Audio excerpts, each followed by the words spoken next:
Senator, thanks so much for coming on. Glad to be with you. Senator, you've been working for years now to shine a light on the COVID cover-up that took place under President Biden. Tomorrow in the Senate, you'll be hosting a whistleblower to offer new testimony on this scandal. What can we expect to hear?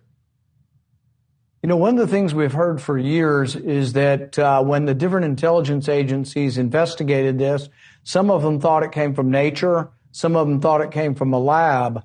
But what we're discovering, and what the whistleblower will tell us tomorrow, is that CIA scientists were convened in 2021 and asked this question, and they overwhelmingly, I think 5 out of 6, said that they thought it came from the lab, that it was a leak from the lab, but then higher-ups overruled them. In fact, the report was written at 2 in the morning, and at 2 in the morning, someone scribbled out no and ended up switching the report to say, instead of that it came from lab, that it came from nature. So this is, has been a problem through the years, and it makes a difference because if we look to the ultimate origins of this virus, we think it actually came from experiments that were funded by the United States. And the carelessness of Anthony Fauci and others who actually funded this gain-of-function research in Wuhan, China, in all likelihood led to this pandemic that 15 million people died, and still there hasn't been responsibility. So this whistleblower tomorrow is going to reveal things that happened at the CIA and the fact that some of the cover-up continues, that there are people within the swamp that is the CIA over there that are still motivated not to reveal this. And it's interesting because Congress voted unanimously to declassify all of this. And the whistleblower tomorrow will tell us that he's still having trouble and was having trouble with obstruction by, I think, career people at the CIA. First, how were you made aware of this whistleblower? And then second, what sort of steps have been taken to protect them? The way most of the whistleblowers come is they actually come in a formal process.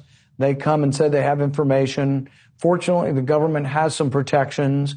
So if he's threatened with being fired or disciplined for revealing to us the truth, then there are some protections. So our hope is that he will be protected, but it is a brave thing. This particular person is a longtime CIA agent, a career officer who has served his country well, has been involved in some of the most famous intelligence gathering of the last 20 years.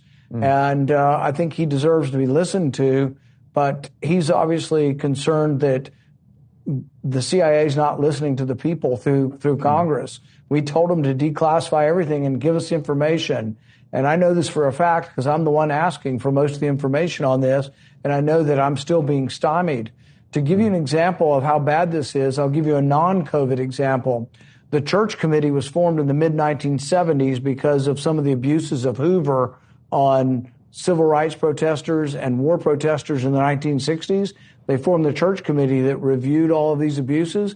Well, there's a classified section to it. It's from 50 years ago. They're still refusing to let me read the classified section of a 50-year-old report that really the whole public ought to be able to be read, able to read this. Yeah. So we do have a problem in our country of classifying too many things. And I think the whistleblower is going to point this out. But I think he's also going to point out that many of the scientists that we hire as experts were also scientists that were getting rewards if the testimony went a certain way. So, for example, Anthony Fauci and the lieutenants that he had around him would get large NIH awards after their argumentation in favor of this coming from nature, even though we have emails from them privately saying, oh, my goodness, this looks like it was engineered in a lab. Publicly, they say the opposite, and a month later, they get a $9 million NIH award. So there was a lot of that going around where there's sort of a circle. You bring in an expert to give expertise on whether or not this came from nature or from the lab, but the person testifying also receives NIH grants, or the person testifying is somehow connected with the research. Ralph Barrick was a scientist from the University of North Carolina. He was doing 10 years worth of this gain-of-function research with the woman in China. And then somehow he's called in as an expert on whether or not it came from the lab or not. Not surprisingly, he argued it didn't come from the lab because that would implicate his own research.